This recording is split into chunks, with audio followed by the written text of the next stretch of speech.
Élie, le gardien de la rivière sacrée. Dans un petit village africain, vibrant de couleurs et de vie, se trouvait une magnifique rivière sacrée, source de vie et de prospérité pour tous ses habitants. Les enfants y jouaient, les femmes y faisaient la lessive, et les hommes racontaient des histoires au bord de l'eau. Au centre de cette communauté se tenait Élie, un jeune homme au sourire éclatant et au cœur vaillant. Un jour, alors qu'Élie était en train de discuter avec sa grand-mère, elle lui parla de l'importance de la rivière. « C'est notre lien avec nos ancêtres et notre avenir, Élie. Nous devons la protéger, » lui dit-elle avec sagesse. Élie hocha la tête, conscient de la responsabilité qui pesait sur ses épaules.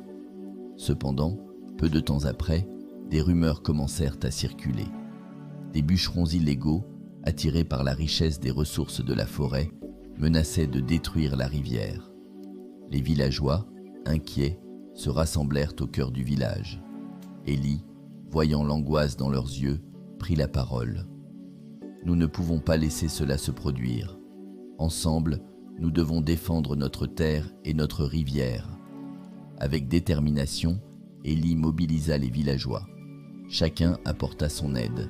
Certains rassemblèrent des outils, d'autres préparèrent des stratégies. La solidarité était palpable et un sentiment de communauté émergeait à chaque instant. Le jour de la confrontation arriva. Élie, accompagné des villageois, se tenait face aux bûcherons.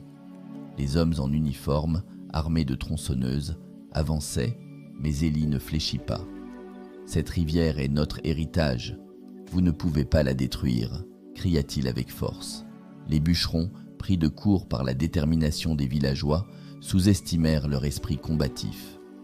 Élie proposa une ruse pour les détourner. Alors que certains villageois faisaient semblant de travailler à des barricades, d'autres avaient préparé des pièges astucieux. Les bûcherons, distraits par les actions des villageois, tombèrent dans leurs propres pièges. La situation devint comique, et Élie ne put s'empêcher de sourire en voyant les bûcherons confus et déconcertés. Les villageois en profitèrent pour les dissuader de continuer leur chemin.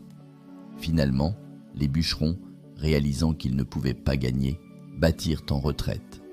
La victoire fut célébrée avec joie. Les villageois dansèrent autour d'un feu de camp, chantant des chants traditionnels, renforçant ainsi les liens qui les unissaient. Élie, désormais un héros aux yeux de sa communauté, se tenait au bord de la rivière, regardant l'eau scintiller sous les étoiles. « Je promets de toujours protéger cette rivière et de transmettre notre héritage aux générations futures, » déclara-t-il, la main levée en signe de promesse. Les villageois l'acclamèrent et ensemble, ils s'engagèrent à veiller sur leur précieuse rivière sacrée.